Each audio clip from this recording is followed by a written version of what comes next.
Hello everyone and welcome to another Grui Golf video. Today we're going to compare two rounds of golf using the ShotScope stats. The first round is one you may have seen, which was episode 4 in my 5 below 85 series.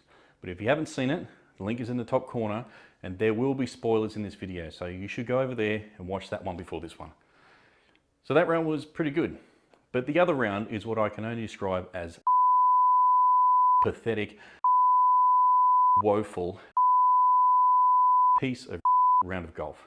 A guy in my group who I've been playing golf with in the social club for over 10 years said at the end it was one of the worst he's ever seen me play. The thing with that round was I was hitting them right, I was hitting them left, I was chunking them, thinning them, even had a brilliant shank. Then to top it off, not a single putt dropped. They either lipped out or burnt the edge of the cup. My swing didn't feel bad, but the bad shots were so inconsistent that I couldn't tell what I was doing wrong. But enough about that round, let's talk about the good one, which was a 9 over 79. And it should have been a lot better, apart from some poor shots when I was in great positions. You can see here there were 4 holes where I hit the fairway but didn't capitalise with the wedges, from between 50 and 100 metres out, and ended up with bogeys.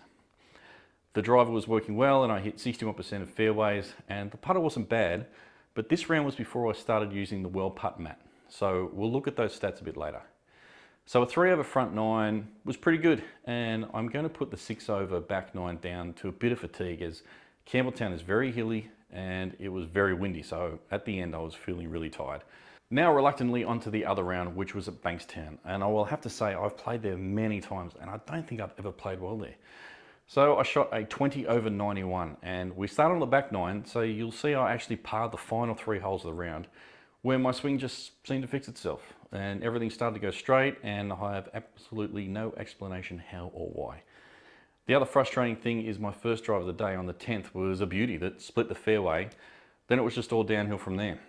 I only hit 4 fairways, 2 of them were with irons for position, 3 green irregulations and 2 of them were par 3s, 36 putts with 1 3 putt, and the 1 putt was on the last hole 9th, where after I putted from off the green for my 3rd shot.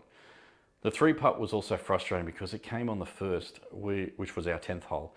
And I remember walking up to the green thinking that I had 2 putted every hole so far and saying to myself, at least I haven't had a 3 putt yet. Then proceeded to hit the worst putt of the day and missed the 2nd putt.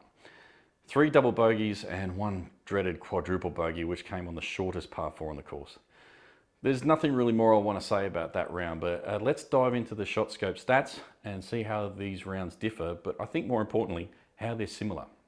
So looking at all round shots gained, and it's no surprise that Campbelltown round gained shots in all areas and the Bankstown round lost shots in all areas. But interesting to see that there was only a half a shot difference with the approach shots gained, where all the other areas were more than 2.5 shots difference, with the tee shots 5.5 difference. So focusing on the approach shots for the moment, you can see here, breaking it down by distance, we have a common theme. Even when I have a bad round, I'm gaining shots from 100 metres out, but the real killer is from 50 to 100 metres, where even on a good round, I'm losing shots. Taking that even further to the short game shots gained, you can see the 25 to 50 metre range was bad at Bankstown and around average at Campbelltown. So there is definitely a need to work on the wedges, and I have an idea for a game that I'm going to use to practice where I should be able to gauge if I'm improving, and I'll show that in another video.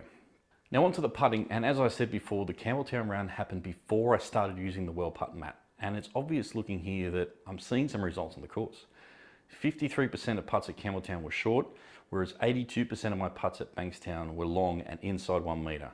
So I'm giving the ball more of a chance of getting in the hole. And at Bankstown, the ball was so close to dropping on so many putts that if 5 or 6 of them did go in, the scorecard would have looked a lot better and my mindset would have been in a better place for the rest of the round.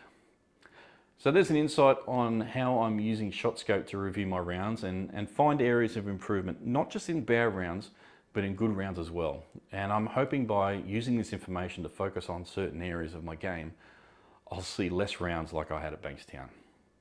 So thanks for watching, and I'll see you next week.